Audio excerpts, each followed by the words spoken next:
the splintering crack of wood shattered the quiet morning, jolting me from my coffee. I bolted to the window, heart pounding, and saw her, Karen, the HOA tyrant, wielding a crowbar like a scepter, tearing down my backyard fence. Her smug grin gleamed as she tossed the broken planks aside, her fishing rod propped against a tree.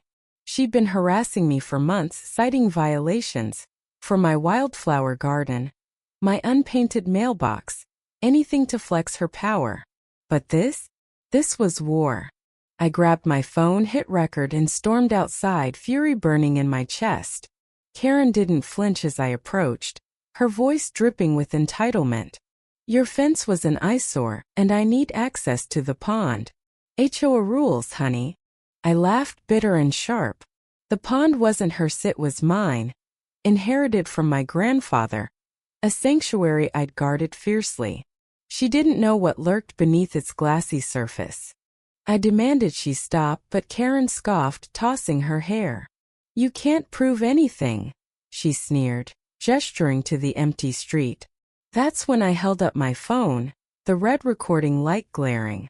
Her face faltered, but only for a second.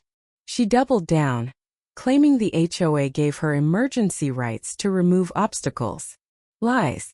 I checked the bylaws, she had no authority. I told her to leave, my voice steady despite the rage. She ignored me, grabbing her rod and marching toward the pond.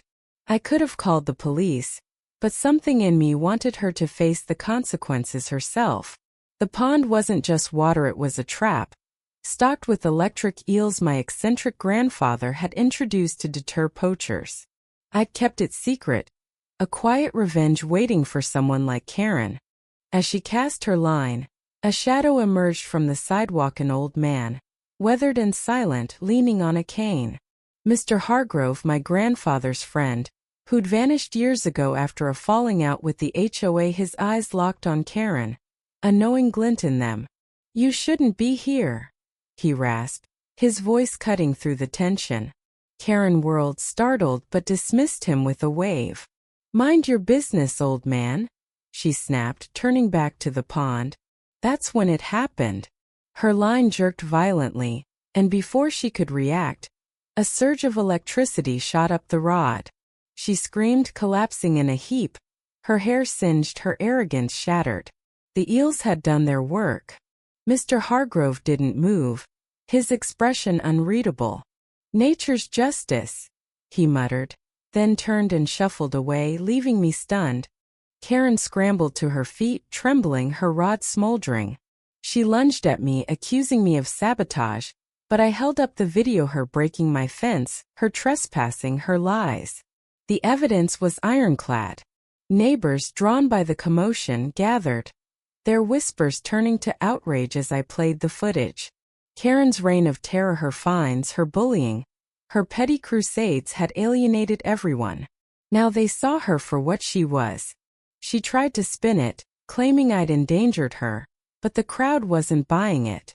Someone called the police, and as sirens wailed in the distance, Karen's composure cracked. She begged, tears streaking her face, promising to resign from the HOA. It was too late. The cuffs clicked on her wrists, her empire crumbling under the weight of her greed. As they led her away, I stood by the pond, its surface calm again. Mr. Hargrove's words echoed in my mind, nature's justice. I'd fought for my home, my grandfather's legacy, and won without lifting a finger. The eels, the video, the neighbors' support, it all aligned, a perfect storm. I rebuilt the fence the next day, stronger, taller, with a sign. Private property. Respect it. The HOA elected a new president, someone fair, and the neighborhood exhaled, free from Karen's shadow. I learned later that Mr. Hargrove had been watching from afar, waiting for the HOA's corruption to implode. His return, brief and cryptic, felt like a gift, a reminder that justice finds a way. Standing by the pond, I felt my grandfather's pride, his wild spirit alive in every ripple. Sometimes the world rights itself, but it takes courage to stand your ground. What do you think was Karen's downfall, fair? Or did I go too far? Share your thoughts.